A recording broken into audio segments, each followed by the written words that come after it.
Hello, good morning, and welcome to this edition of Newspaper Headlines Review on Agate Television and Radio. My name is Fanen Kwanum. Welcome you especially to this special edition of the program. It is a new month, and it's wishing you a happy new month, the month of April, 2025. And it's a pleasure to serve you again on this program. I'm in the studio with your usual analyst, veteran. How he doesn't like the word veteran, seasoned journalist, David Akase. Good morning, sir. Funny, when people are described as veterans, there is a way our people look at them. So, veteran is also a noble thing. Being a veteran is a noble thing. So, it's good to be here again. Good morning. You tried congratulating our dear president. Yes, I did. And you highlighted three issues there. Yes. Praising his work so far. Yeah. When it is good, we talk about it. When it is not so good, we also talk about it. And that's why we are analysts and we are journalists. Our job is to not to get really involved in the scheme of things, but analyze them objectively. So even though Mr. President and I have not been in the same political party, when he does something good, I say it.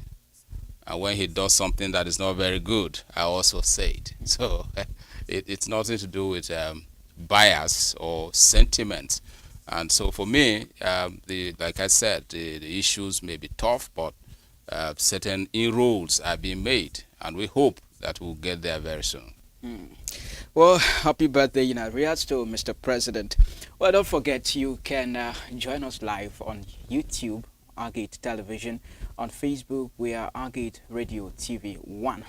And then we're also on www.agateradiotv.com. So these are the platforms in which you can reach us and then join the analysis as they go on.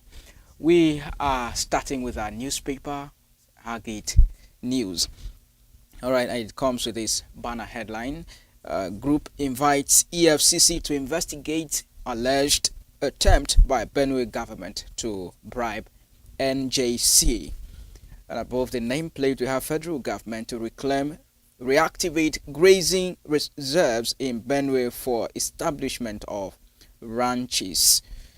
Insecurity, Nigeria establishes special forces, commences training. Aviation workers announce date to grant Nigerian airports over customs. FAAN clash. Autumn mom's younger brother. It's also above the nameplate. And Totiv bids to Jechira restates call for TIV unity. And then lastly, we have Benue approves 149.5 billion naira for projects. So these are some of the headlines there, and like I said, you could read the entire stories on www.agateradiotv.com, where we have a PDF version of the newspaper there for you to download free of charge and read. I had heard somebody say some of these online newspapers were a full-blown tabloid and on newsstands, across north central Nigeria and beyond. So you could always go to the nearest vendor and obtain a copy of Agate News and be well informed. All right, so getting back to the stories, group invites EFCC to investigate alleged attempt by Benue government to bribe NJC. Is the biggest story there, the banner headline there. All right, so the person in charge of the group known as the Center for Judicial Integrity, CJI, called on the Economic and Financial Crimes and the Independent Corrupt Practices Commission to investigate officials of the National Judicial Council.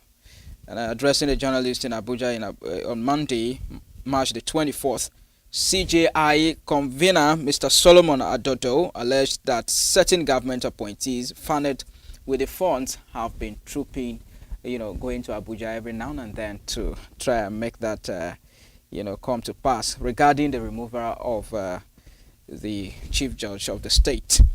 And He said that the interference, he called it political interference, and said such appointees lack knowledge of democratic processes. Chief Akasi, I'd like to get your comment on that. As a group, they have their right to raise alarm, raise allegation. Individuals, and many of them are from this state, from the press conference videos that I saw. So I have no idea the information they have, and for them to make such allegations, it's up to security agencies to investigate and to know the veracity. I mean the truth or otherwise of the allegations made by the group. So, well, a lot of things have been said about this attempt to remove the Benue State Chief Judge, and a lot of condemnations across Nigeria that due process was not followed. The National Judicial Commission or National Judicial Council was not communicated as it should, and so on. So, I mean, and if the group is raising allegations of bribery, then that sits squarely on the table of the Economic and Financial Crimes Commission as well as ICPC. So it's up to them to find out, and you know, if some persons are found culpable, then the law should take its course, because if something is wrong, it is wrong. And if it is right, it is right. So I leave that to security agencies and anti-graft agencies to know whether that allegation is true or it's false. Okay, Agate News is by weekly paper, so you know some of the issues, okay, may not be as burning as. Yeah, but you mentioned something there concerning the award of huge amounts of money. And last week, one of the stories, the major stories in the Benue media space, was the award, the report they made. You know, the government of the state announced that it had awarded a contract for the rehabilitation of the federal highway from Urukum to Air Force Base, which is approximately 13-14 kilometers. And the government said the award of the contract will cost, and this is mere rehabilitation. It's not a new construction of the road. So a lot of condemnations, commentators, public affairs commentators condemning such, monumental spending by the government on a very short road, also in Makudi. And some people drew comparisons between the Kefi to Makudi dual carriageway, which the government of Muhammadu Buhari did at far less than 60 billion naira, and then the one from here to Enugu, which is ongoing. The federal government announced, I think it was 100 and something billion naira.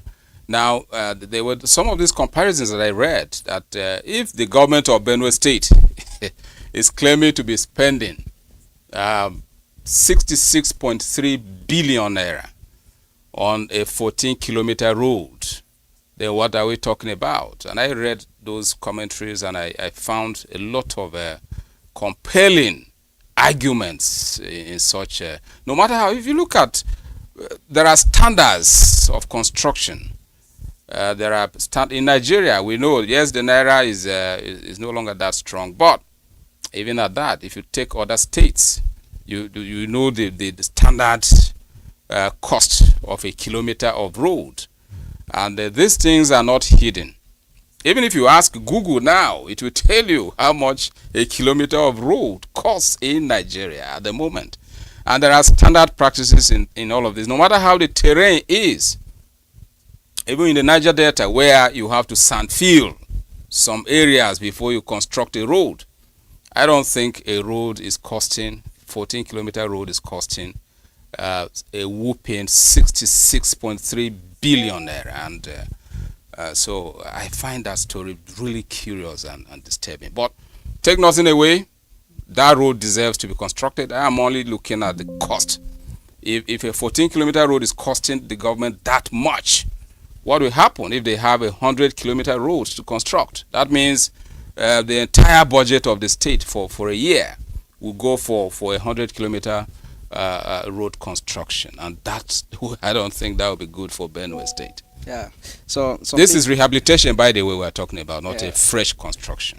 Like you pointed out, some people talked about the cost of materials. Some people talked about the quality. But I have said, put it into consideration. Yes, I agree with you. A whole lot of that. But I have said there are standards.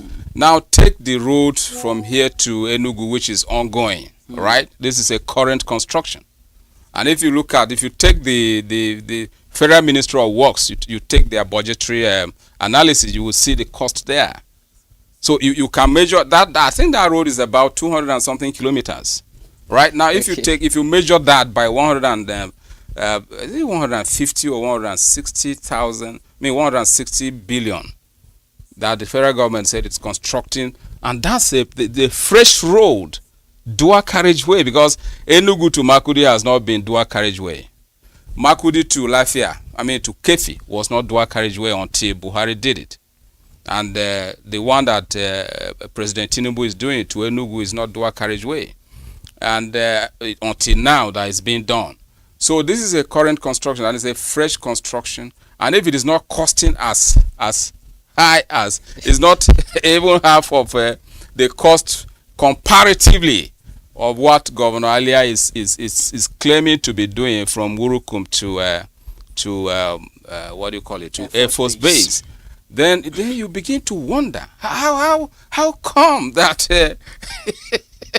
the Benue state government's construction is really higher, 3 times higher than the federal government. Are they not using the same materials, construction materials? Are they going to? Okay. So it's quite interesting. But I am not. I'm not in government. I don't get to see the quality when it's completed. I'm not in any way trying to speak for the state government, but I just want to give a benefit of doubt.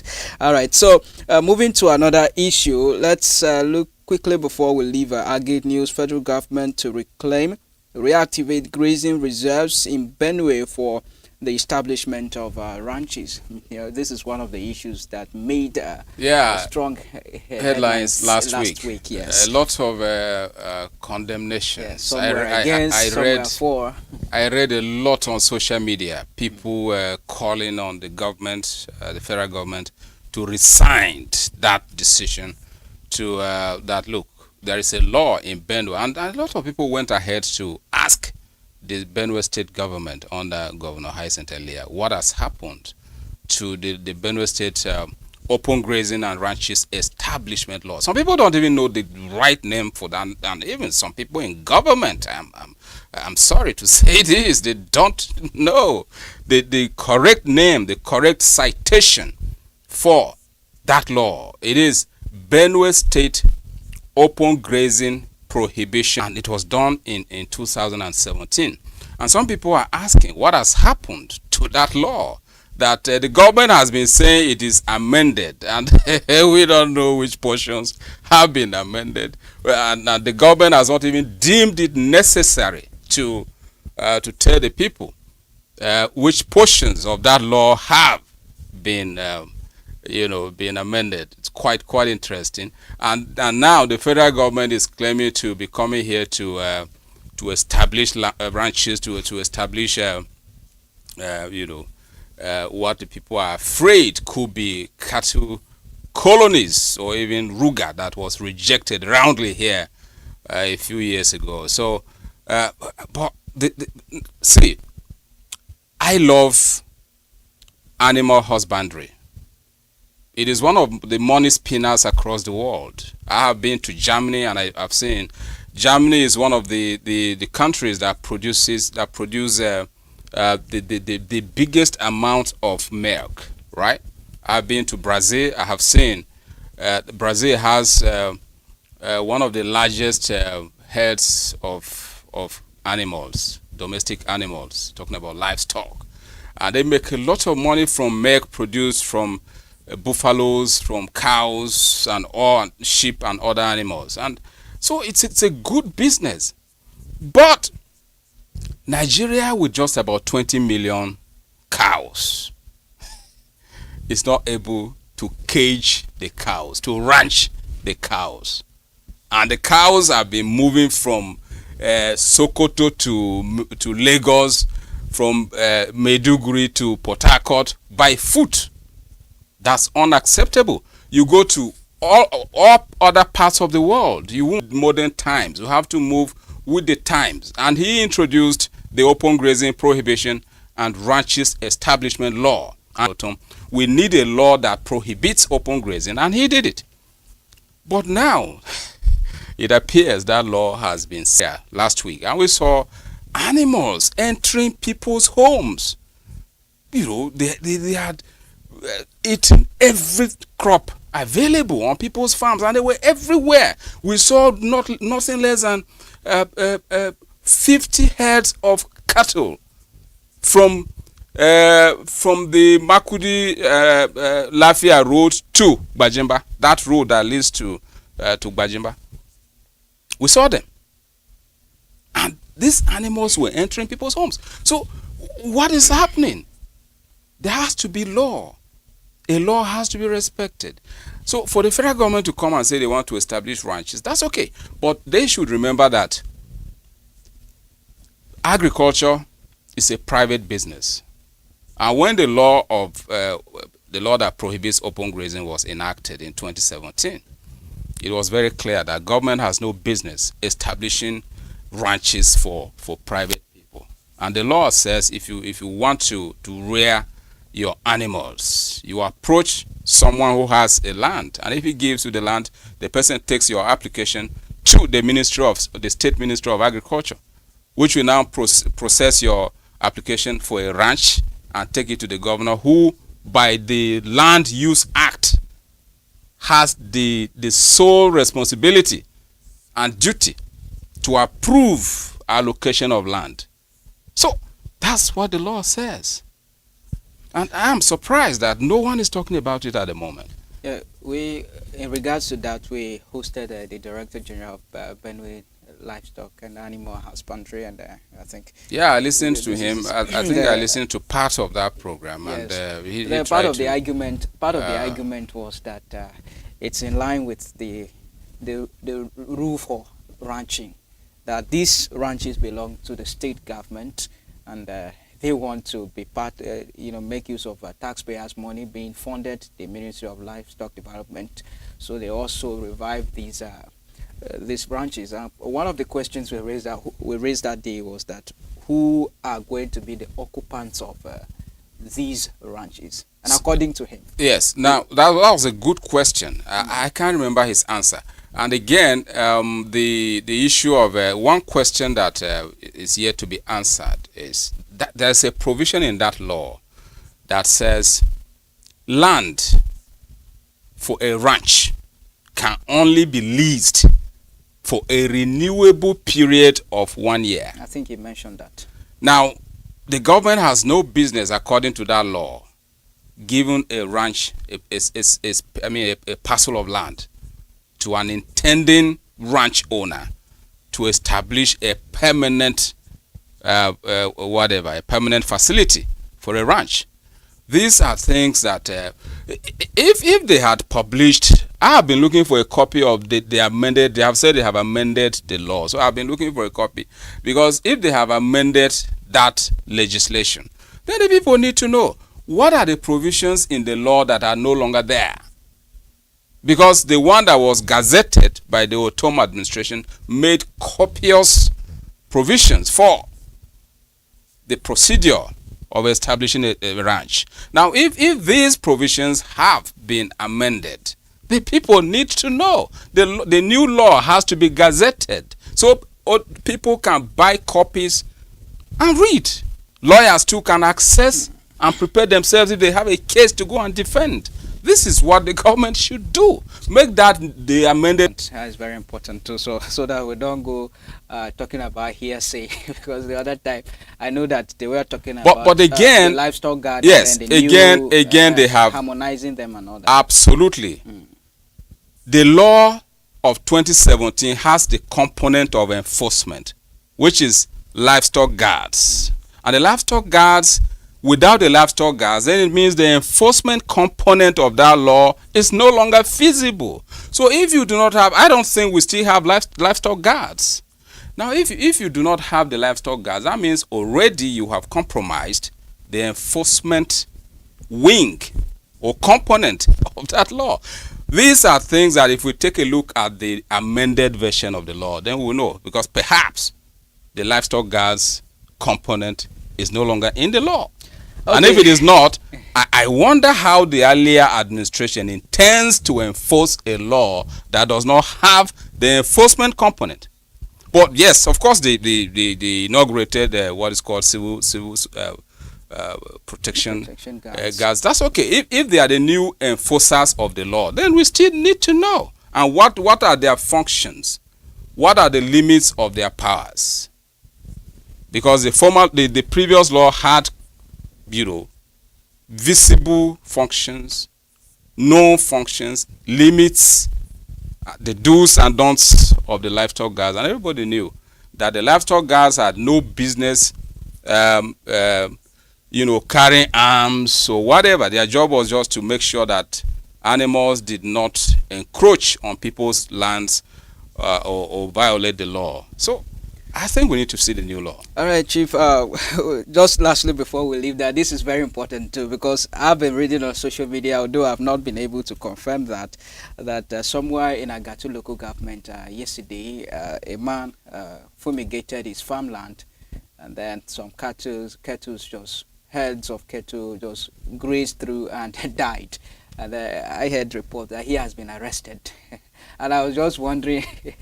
Now that's the irony of the Nigerian situation, which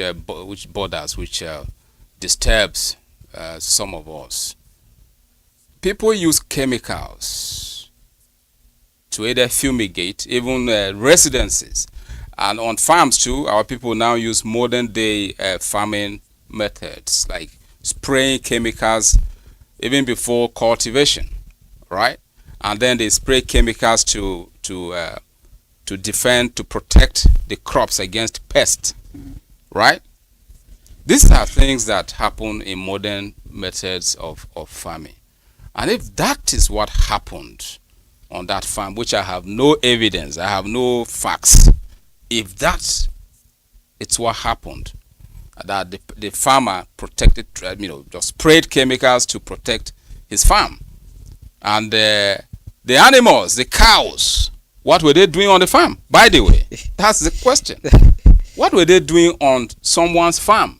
Was a farm cultivated for animals? Of course, if you have your own animals, you decide to farm and keep them there to eat the crops. It's their farm. That's okay. But if a farmer whose earnings depend on his farm crops, and you take your animals into his farm, and the animals eat all his crops, and if anything happens to them, you turn around and kill, because you encroached on someone's farm. I don't think, I am not a judge in this case. I am only looking at it from the layman's point of view, that if that's what happened in that area, and the farmer did not invite the animals or did not take his crops to feed the animals wherever they were, and they moved by themselves into his farm and ate all his crops, and that resulted in something else.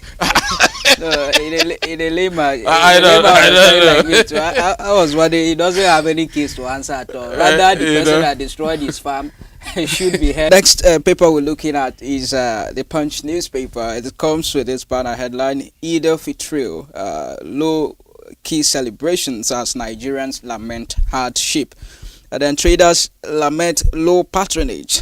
Natasha's recall: INEC may conduct referendum in 90 days. Lagos, Kano lead as 117 million Nigerians get NIN. We have a 32-year-old Nigeria declared missing by Canadian police. Communal clashes at Adeleke threatens to depose 3 monarchs. And then returning to the biggest story, low-key celebrations as Nigerians lament hardship. I wouldn't want to disrupt your thoughts, Chief, so I'd like us to just, when we return from this break, okay, we're going to take a break, and then when we return, then we're going to look at that headline deeply.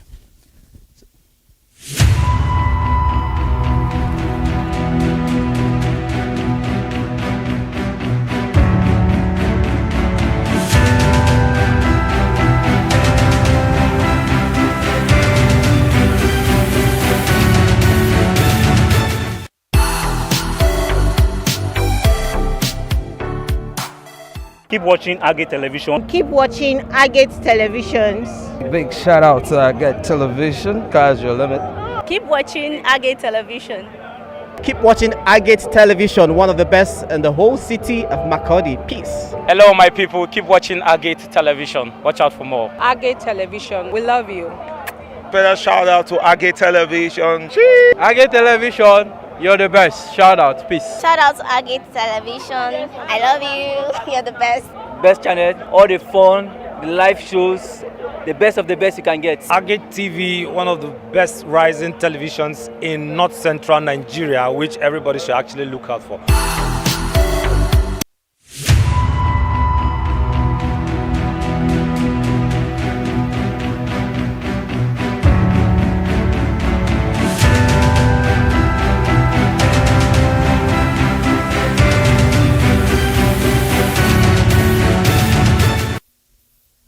Welcome back. This is Newspaper Headlines Review on Agate Television and Radio. It is a simulcast, so you can watch us on Agate TV, on YouTube, Agate Television, on Facebook at Agate Radio TV 1, and you can also listen to us on Agate Radio 95.5 Star FM Makurdi. My name is Fanan Kwanum, and then with me in the studio is a seasoned journalist, TV Akasi, and we are providing analysis to what headlines are saying on national dailies.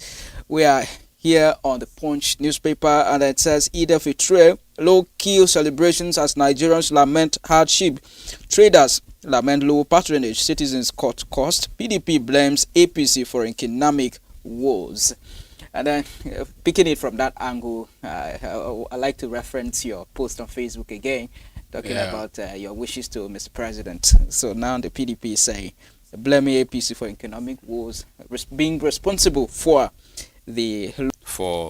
being bold to make decisions that his predecessors perhaps didn't have the courage to make.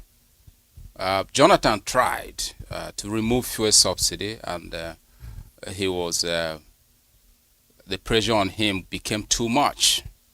So perhaps Mr. President Tinubu didn't want that kind of pressure, and he, in the euphoria of his inauguration, from what we have come, hindsight has told us, he did not even include that pronouncement in his speech. Perhaps he felt that if he had included it, his speech writers might have leaked it to the press or so, and or even the person on the computer could have leaked it, and labor unions would have started protesting on the morning of his inauguration. So he didn't do that. He hid that decisions ever made by a Nigerian leader. The pains are really deep, and I have talked about the pains here many times. But we must also remember that fuel subsidy regime had a lot of fraud. A lot of Nigeria's money was going into a few pockets, and many Nigerians were not having the benefit. So it is good that fuel subsidy is gone. Even though where I faulted the current president was he would have given timelines for the withdrawal. It should have been gradual to prepare Nigerians for the pains, the economic hardship that we follow. So that wasn't done. But he is making efforts to inject. He has already given some buffers into the economy, giving a lot of interventions to states and local governments. A lot of money is now coming. We've been talking about this. Money has increased to states by 400%. I also wrote that in my post yesterday, that the allocations now to state and local governments has increased. The allocations have increased by 400%. In which case, if the state government was getting 4 billion before, now it is getting about 15 billion, if not more. It's that much. So the president has done well in that regard, and it is up to states and local governments to now provide good life for Nigerians, provide good services. That is why no state is owing salaries at the moment. The issue of salary payment is no longer fashionable because every state has a lot of money in abundance to pay. So you cannot tell the people that you cannot pay because you have the money. In those days, 28 states could not pay salaries as and when due because the money wasn't there. So the president has succeeded in that regard. Kudos go to him. So, and then I mentioned the issue of infrastructure, like the Buruku Bridge, which he is constructing. The federal government is the one doing the Buruku Bridge. Work is advancing there. And the Makudi-Enugu road I talked about here earlier on. Those are visible, tangible achievements that we can talk about. And then the granting Dangote refinery the permission to begin to market petroleum products and in naira, that is crude to naira. We are only praying that Mr. President should also look into some of the other issues that Nigerians are talking about. The energy sector, I've talked about it. Look at the communications sector. Look at other sectors and inject some life there. Let the pains go down a little more. And that will become good. But I like his courage. I salute his courage. So if Nigerians did not celebrate Salah much as they should, it's understandable. Because I am also feeling the pain, oh. As our people say, make I no lie. So it's a give and take thing. I mean, it's going to, from what I have seen, if we continue on this trajectory of listening, the president listening with his team, listening and making decisions that will affect Nigerians positively, then we will get there. All right, one of the writers says citizens cut costs. I think it's a very wise decision to do, the wise thing to do at this moment. All right, with that, we're moving to the next newspaper, which is The Nation newspaper. And then The Nation comes with this banner headline, Uromi 14, more outrage over killings. Above the nameplate, fear of renewed hostilities grips Ifon Ilobu communities. Use $4 trillion assets to slam 0.5% import levy on Nigeria. Others. Sovereign Investment Authority declares 3.7 trillion naira profit. So, the story we're talking about on in the Nation newspaper is Uromi 14, more outrage over killings. You know, so the killings that took place. Yes. In Uromi, Delta State, precisely on last Friday. Edo State, right? Edo State, sorry. And there has been a lot of, condemnations. Some are even, as tragic as it is, some are even commending. But we want to condemn anything, jungle justice in its entirety. But then looking at the steps to manage the situation, the worst has happened. Our focus now should be on how to, prevent further escalation of troubles. Number one is to, as you have said, is to condemn what happened. By any stretch, no human being should take the life of another human being. So what happened in Edo State in Uromi is condemnable. It's really sad that those people were murdered in the manner that they were murdered in cold blood. But beyond the condemnation of the Uromi killings, I am asking, those 14 were branded as hunters from Port Harcourt, that they were returning from Port Harcourt on a hunting expedition. And I'm asking, I have lived in Rivers State for almost 6 years, but I did not see the bush where hunters would go and hunt. If they were said to be fishermen and they were killed, condemned, we must continue to condemn the killings. But who are these people? Hunters in Rivers State, where there is no bush for hunting? You have that's why it is called rivers, because you have creeks. If you go into the air and you look downwards, you see the map of Rivers State. You will see a network of rivers, one creek linking the other, this one linking the other, and that's why it is called Rivers State. So you don't have the bushes for any hunting expedition. And you are saying these people were hunters in Rivers State? Come on. We need to be sincere to ourselves. Who are these people?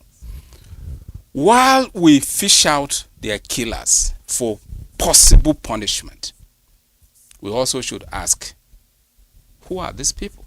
What was their mission in Rivers State? Were they traders there? Because they are obviously they are not indigents of Rivers State. So were they traders?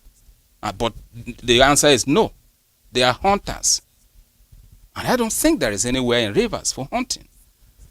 So that is the question that has remained unsolved, and then the emotions have overridden reason, and no one is. So I think it's another area that security agencies should also extend their dragnet. As much as hunters, in quotes, you find them in many states, especially in north central and southern Nigeria. They are in the forests. But in Rivers State, there are no forests.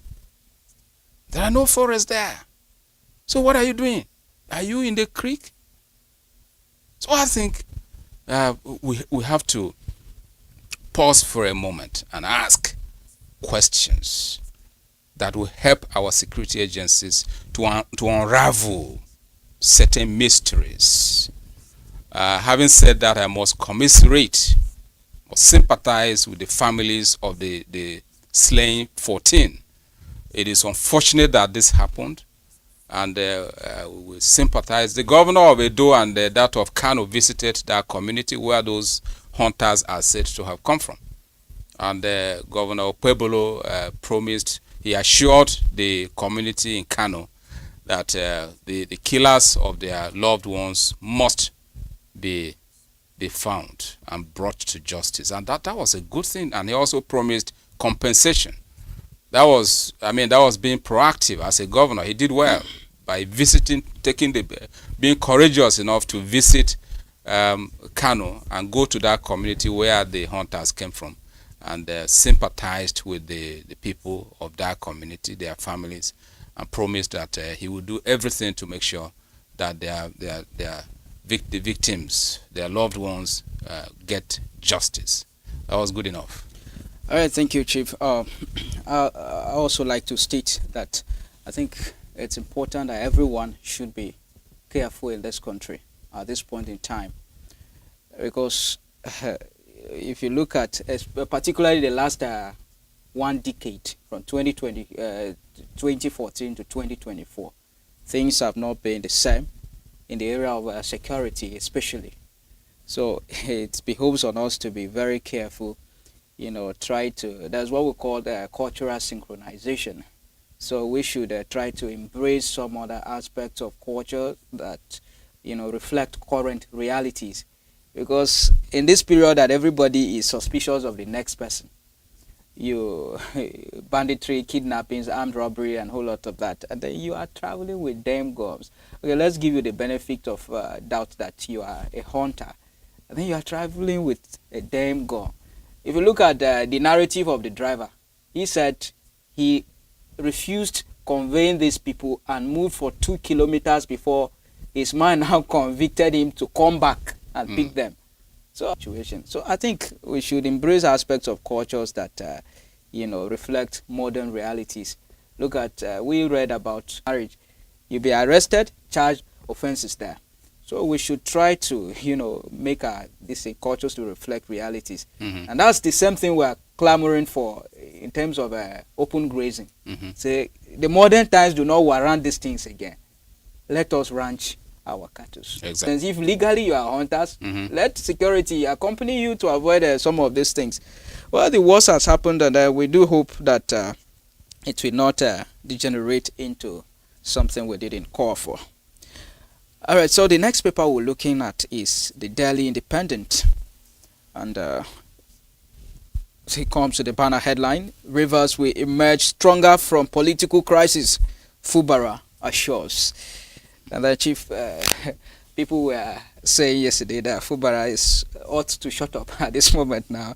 He ought not to be talking. But I said, he is a citizen. Well, despite being a suspended governor, he is a citizen of that state and ought to be hopeful about the situation. If you are a top politician at the level of a governor, you have to keep talking, because you stand the risk of losing your supporters if they see no hope. So Governor Fubara is giving his supporters hope that he will be back. I see nothing wrong with that, because he needs to maintain his followership, because 6 months is not 6 days. 6 months is half a year. And within this half a year, if Fubara is not careful, he will be shocked that most of his die-hard supporters will desert him, will leave him. So he needs to keep assuring them that, look, guys, I'll be back. And when I'm back, we'll take this state to greater heights. So I agree with him on that. He's only being a good politician. But beyond that, what has been happening in Rivers State in recent days is really not pleasant. Like yesterday, we heard the chief of staff to suspended Governor Fubara claiming that an attempt was made to bribe him with raising this allegation after the immediate past head of service went to Abuja. Ehi, the chief of staff, he did not. But now he's claiming that that's belatedly after George Nweke, the former head of service, claimed that Governor Fubara gave Ehi, his chief of staff, money, and he carried out the operation of bombing, of destroying the demolishing the assembly complex, and many other allegations that George Nweke raised in his interview. So you see, the whole thing is becoming, it's really a funny drama. This one raises an allegation, this one raises an allegation, but I think the best thing that, because Nweke accused Ehi of being the mastermind of the demolition of the assembly complex. So all that Ehi needs to do is, Nweke promised 5 billion to impeach his boss. Who in his right sense will do that? You are my chief of staff, then you are someone is the chief of staff to a governor, then I'll go and approach that person if at all I want to impeach the governor. Which power does a chief of staff have to impeach a governor? Which power? Even though he was the majority leader at that time. But one person cannot instigate other members, cannot convince other members of assembly to carry out such an act. Every one of them knew that he's a core supporter, core loyalist of Fubara. So all these allegations are not helping the matter. Now, the other day I saw a story that the current sole administrator is investigating Fubara for misappropriation. Allegedly, misappropriation of 15 billion. I saw this story from River, Well, what we do hope for is that at the end of the 6 months, it shouldn't be that the state of emergency will be extended. So whatever the issues are, they should try to resolve within the 6 months so that democracy will be active democracy will be given a chance to be restored. Yeah. All right, so we head to the Guardian newspaper where we'll look at the area as ECOWAS protocol over tariff by Sahel states. And then we have I have helped 5,000 from NJX. Edo killings, Kano governor, NBA insists on compensation amid fears of reprisal. Family suspects foul play, lament son's death in Lagos road accident. Sustain peace or face dethronement, Adeleke wants monarchs in warring communities. Imperative of reforms in import-dependent fishing sector. Momodu Omokri disagree over propriety of emergency in Rivers State. But the story we're talking about is a fresh setback for AFCTA, FTA, ECOWAS protocol over tariff by Sahel states. You know, the juntas of Mali, Niger, and Burkina Faso, and they have said, apart from the three of them, any other ECOWAS state would be subjected to a 0.5% import duty to enable them to, make their new alliance stronger. So, what economic impact do you think this would be? Well, these are the challenges of international relations, and all of these things boil down to the fact that on the international scene, there is no global government which have the right to determine a right to self-determination, and that also means that they can decide to be part of a group and withdraw membership of a group at any time. So what we are seeing here is also the same issue of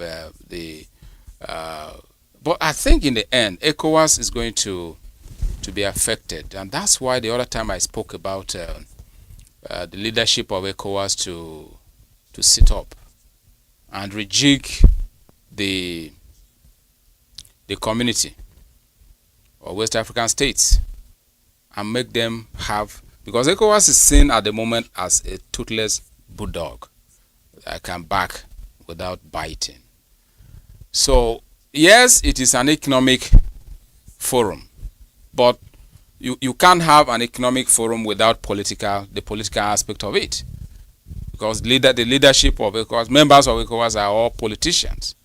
So I expect the forum to reassess its impact and see what can be done to reposition ECOWAS, because if we don't do that, we'll continue to have cases like what we have seen in those countries, pulling out and then threatening and saying of many other things. It says assist King Simon, Nigerians goal creator in Europe for 2024-2025 campaign.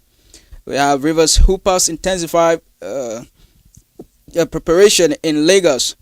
Several other stories there, but let's talk about the assist King Simon, Nigeria's goal creator in Europe for 2024-2025 campaign as we round off. Yeah, he's been doing well for Nantes in France. My worry with them is when they come for national duty, you do not see that fire in them. You do not see, everyone protects their legs. They don't want to. Could that be for because of lack of motivation? Or? No, it's not a lack. See, you are not even supposed to be able to fly to Nigeria or wherever, join the Super Eagles, play for the Super Eagles, and use his money to go back, and didn't take allowances. That was what Sam Okoroji, whatever that is done at the Lagos National Stadium. I mean, National Stadium in Lagos. He deserves a better immortalization. And if yes, MKO Abiola deserves the National Stadium in Abuja, but what about the Lagos National Stadium? We should have named that stadium over after Sam Okoroji. That's where he died. And this guy was a true patriot. Some of these guys who are playing for Nigeria now lack that patriotism. When they come to play for the Super Eagles, you do not see the fire. Look at Simon scoring goals in France and assisting. He's been tagged the assist king. But when he comes here, and if he wants to put leg, he'll pull out his leg. He doesn't want someone to touch to break his leg. So that's why they're even finding it difficult to go to the World Cup. because the commitment is not there. Alright. It is simply not there. Chief, we are totally out of time, and I'd like to appreciate you so much for finding time to come on the program. It is my pleasure. Well, the seasoned journalist TV Akase, my name is Faden Kwano. Join us next week.